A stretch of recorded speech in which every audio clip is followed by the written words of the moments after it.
Bata man o matanda, hindi maikakaila na masayang maglaro ng mga video o arcade games katulad ng mga ito.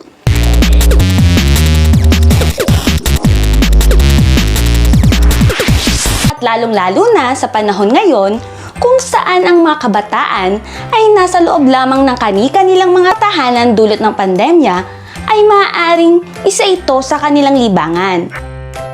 Ngayon, ikaw ba isang estudyante na mahilig maglaro ng mga video o arcade games? Isa ka bang magulang na nais matuto pa rin ang iyong anak kahit siya ay naglalaro lamang? O isa ka bang guro na nais makagawa ng kakaibang interactive o educational game para mas maging maengganyo ang mga estudyante sa kanilang pag-aaral? Kung oo ang iyong sagot, para sa iyo ang video na ito. At kung bago ka pa lamang sa aking channel, please like, share, and subscribe. Also, don't forget to hit the notification bell for more updates. Hello my dear students, parents, teachers, and everyone. Welcome back to my YouTube channel.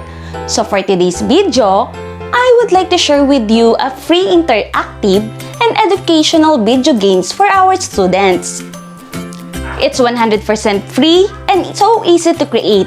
Just don't skip this video to see the step-by-step process in making an interactive and educational game. So imagine your teacher saying, gaming in the class would be allowed?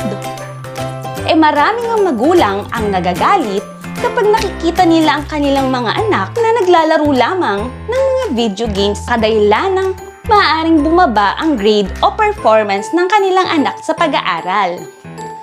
However, there are many benefits of video games that includes power of concentration, creativity, memory, languages, and teamwork.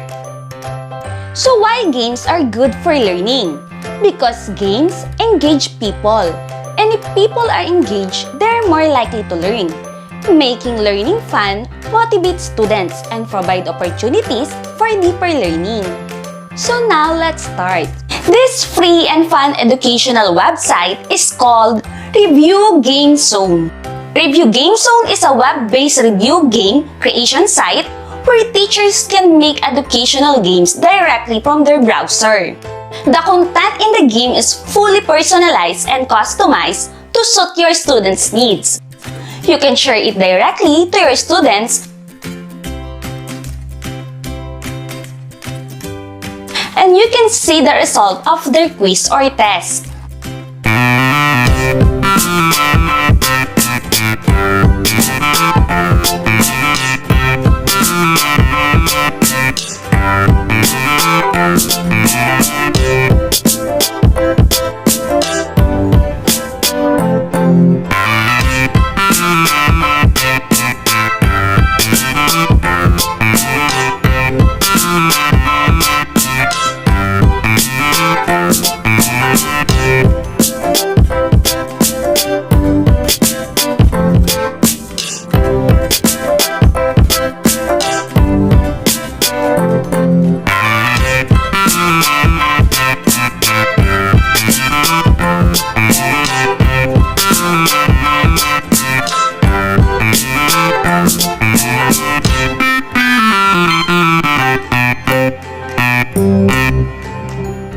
So here are the steps. Step 1.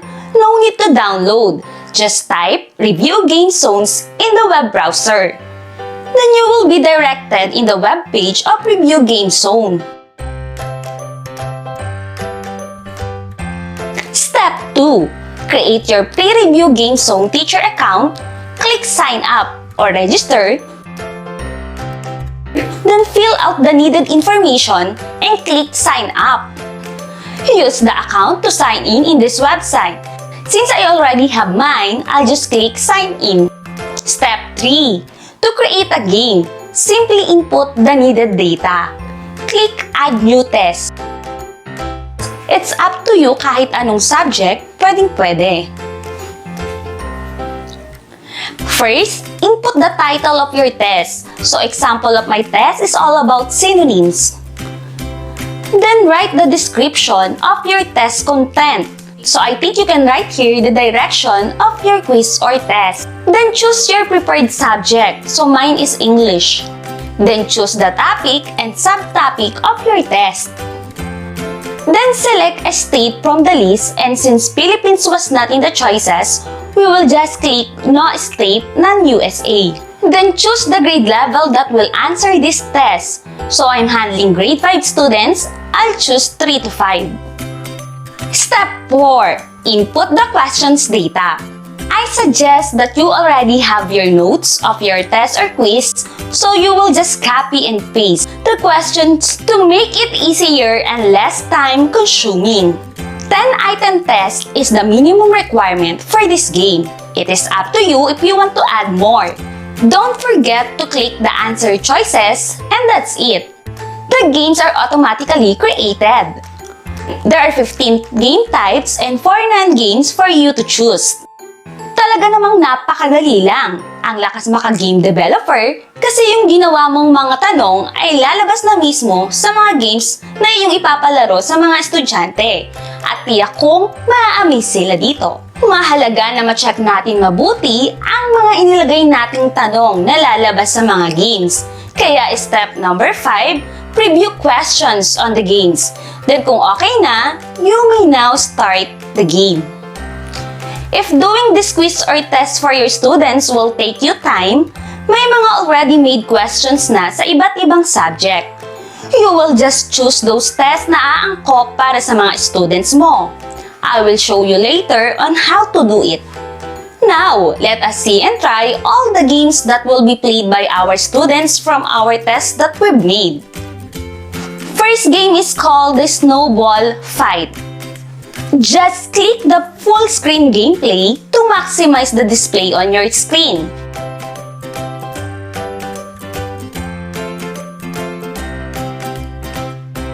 Which word has almost the same meaning as the word visible? I will click apparent. As soon as you click the choices, kapag color green ang lumabas, it means tama ang iyong sagot. Then click correct answer to continue. And then makakapag-play na si student ng game. Questions are displayed one at a time.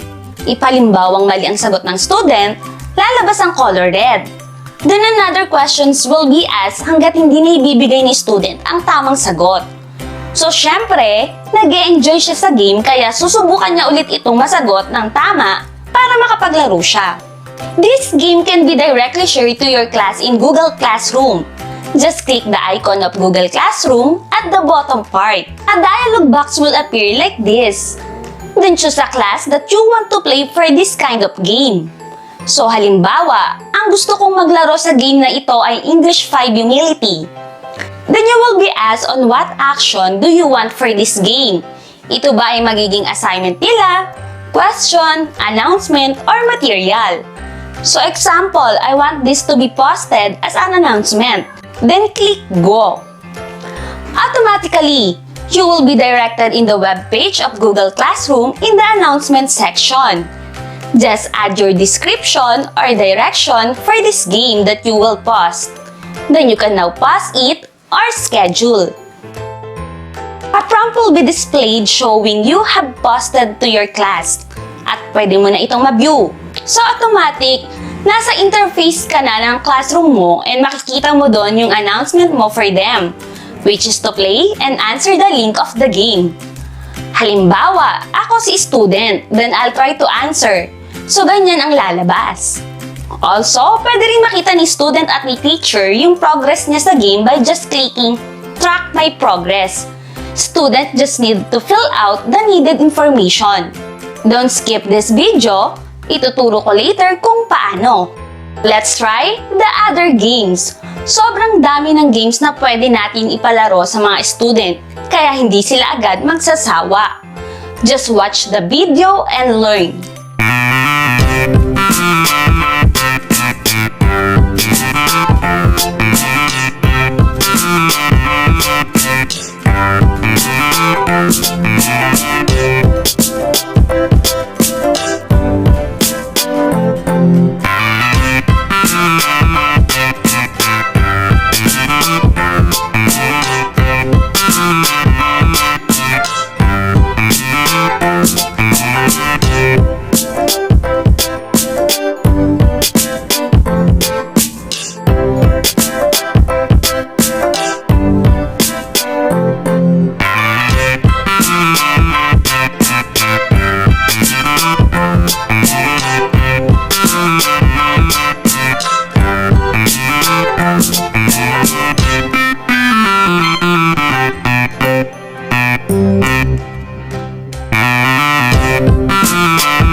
So if you want non-game types like a simple quiz or test for your student, meron din 4 na pagpipilian.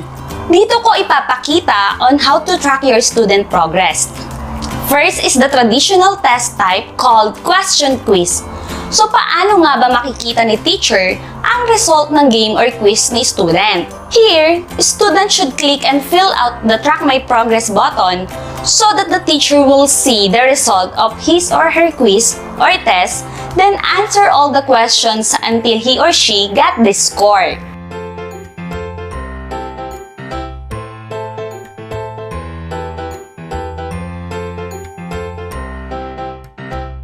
The teacher should click Track Students button to see the result of the quizzes taken by his or her students. Automatically, the score of his or her student that took the quizzes will appear here. And also, other important feedback will be reflected. Let us see the other non-game type quizzes or tests. We have the second non-game type, which is called Synonym Flashcard. This can be used during online class.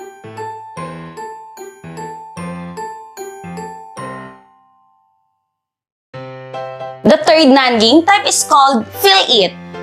Students will input their answers on the blank.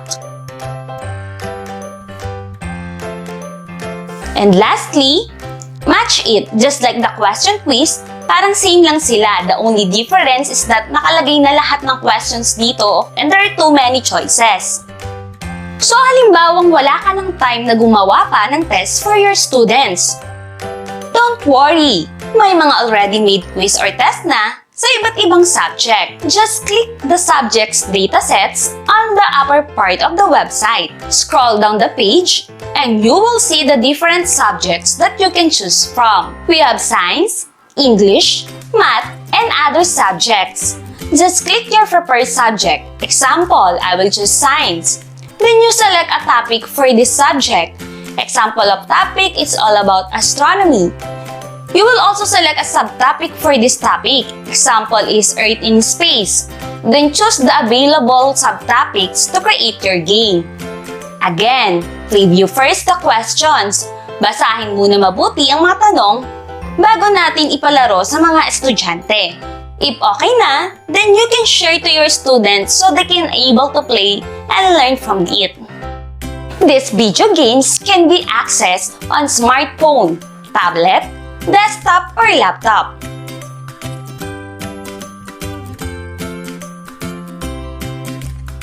Remember, make learning more fun and students will be more motivated.